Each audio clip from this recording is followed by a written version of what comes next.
नमस्कार दोस्तों, राधे राधे। स्वागत है आपका हमारे आध्यात्मिक ज्ञान चैनल में।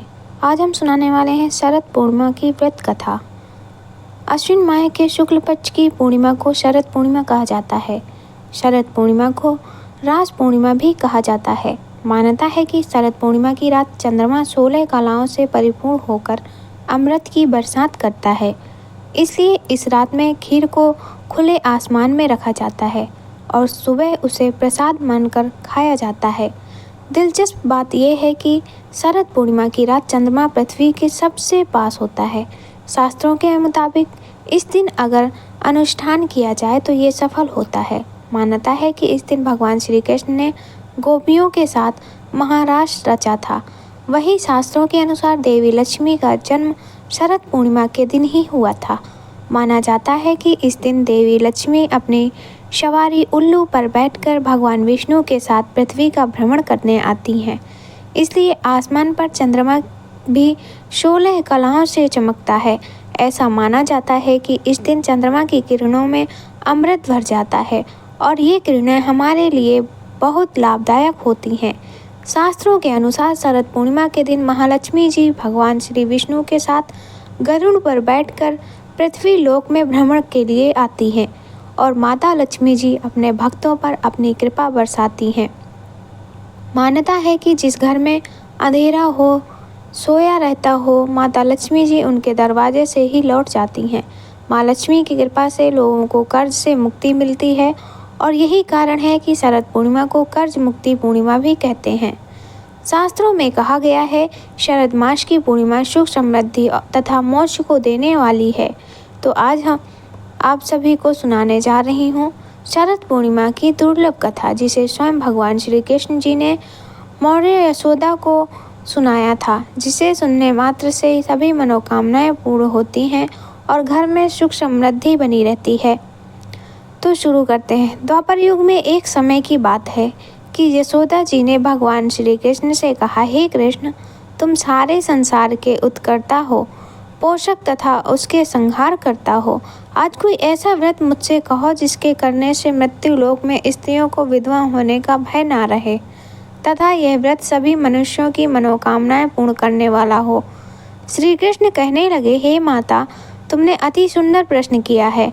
मैं तुमसे ऐसे ही व्रत को सविस्तार से कहता हूँ। सौभाग्य की प्राप्ति के लिए स्त्रियों को 32 पूर्णमासियों का व्रत करना चाहिए।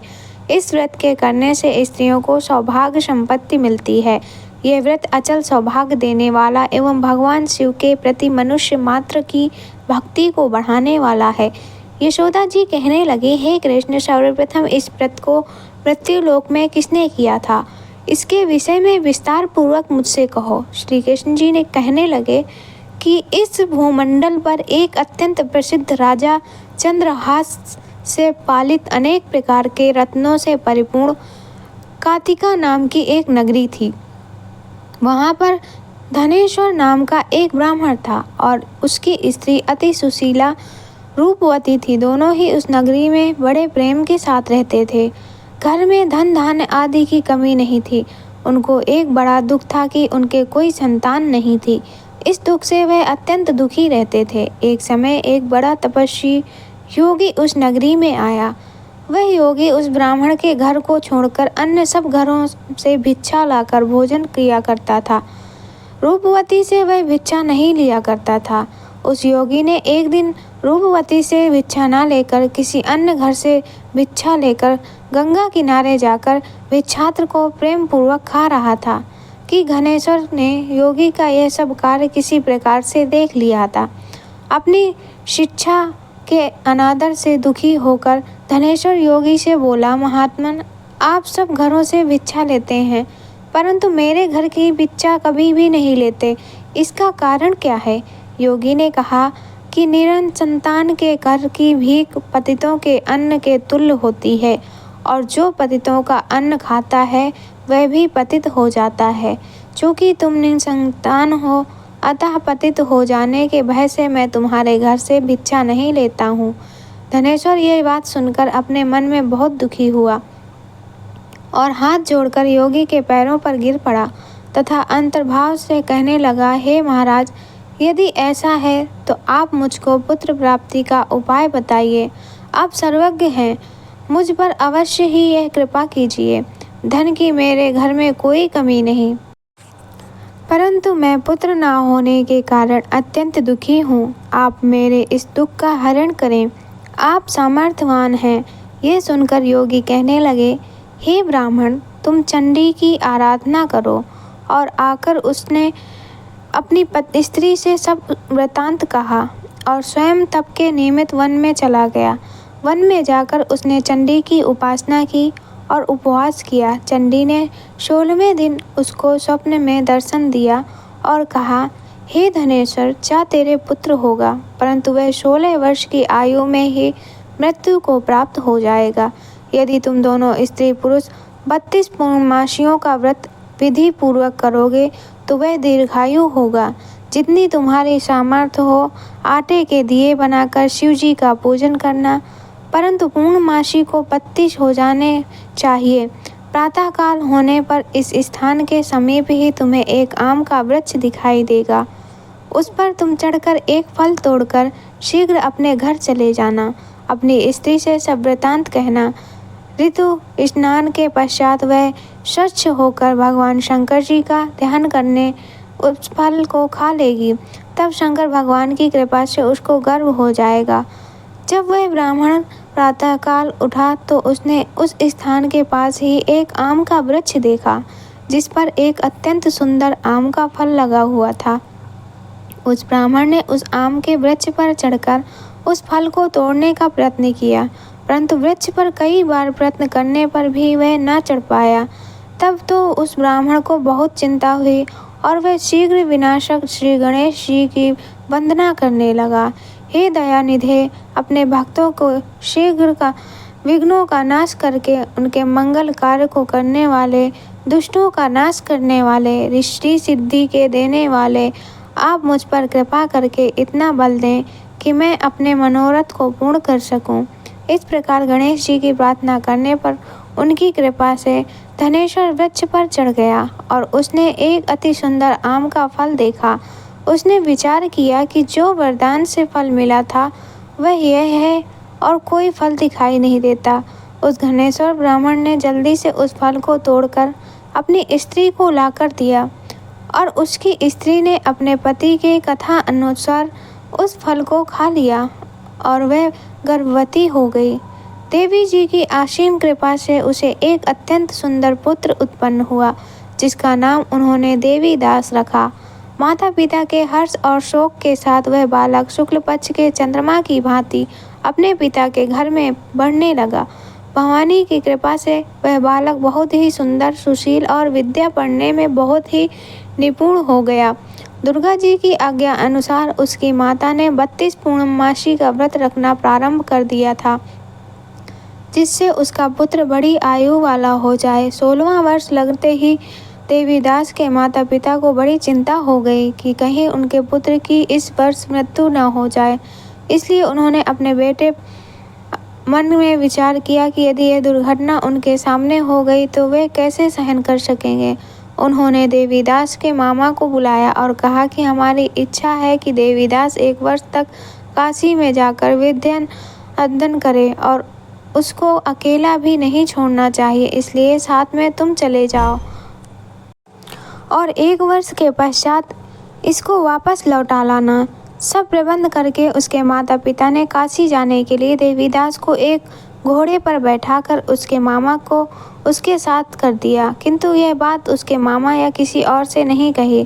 धनेश्वर ने सपने अर्थात अपनी पत्नी के साथ अपने पुत्र की मंगल कामना तथा दीर्घायु के लिए भगवती दुर्गा की आराधना और पूर्णमासियों का व्रत करना आरंभ कर दिया। इस प्रकार बराबर 32 पूर्णमासी का व्रत पूरा किया। कुछ समय पश्चात एक दिन वह दोनों मामा और भांजा मार्ग में रात्रि बिताने के लिए किसी मार्ग के ग्राम में ठहरे हुए थे। उस दिन उस गांव में एक ब्राह्मण की अत्यंत सुंदरी, सुशीला, विदुषी और गुणवती कन्या का विवाह होने लगा था। जिस धर्मशाला के अंदर वह और उसकी बारात ठहरी हुई थी, उसी धर्मशाला में देवीदास और उसके मामा भी ठहरे हुए थे। संयोगवश कन्या को तेल आदि चढ़ाकर मंडप आदि का कृत्य किया गया तो लग्न के समय वर को धनुव्रत हो गया।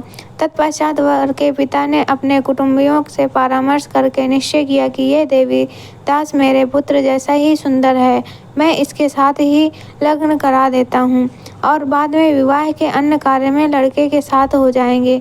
ऐसा सोचकर वह देवीदास के मामा से जाकर बोला कि तुम थोड़ी देर के लिए अपने भांजे को हमें दे दो, जिससे विवाह के लग्न का सब कृत्य सुचारू रूप से हो सके।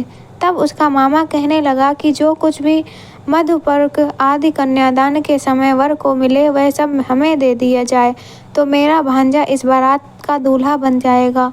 ये बात वर के पिता के द्वारा स्वीकार कर लेने पर उसने अपना भांजा वर बनने को भेज दिया और उसके साथ सब विवाह कार्य रात्रि में विधि पूर्वक संपन्न हो गए। पत्नी के साथ वह भोजन न कर सका और अपने मन में सोचने लगा कि न जाने ये कैसी स्त्री होगी। वह एकांत में इसी सोच में गर्म निश्वास छोड़ने लगा तथा उसकी आंखों में आंसू भी आ गए। तब वधू ने पूछा कि क्या बात है, आप इतने उदासीन व दुखी क्यों हो रहे हो। तब उसने सब बातें जो वर के पिता ने उसके मामा से बताई हुई थी उसको बतला दी। तब कन्या कहने लगी कि यह ब्रह्म विवाह है, विपरीत हो कैसे सकता है।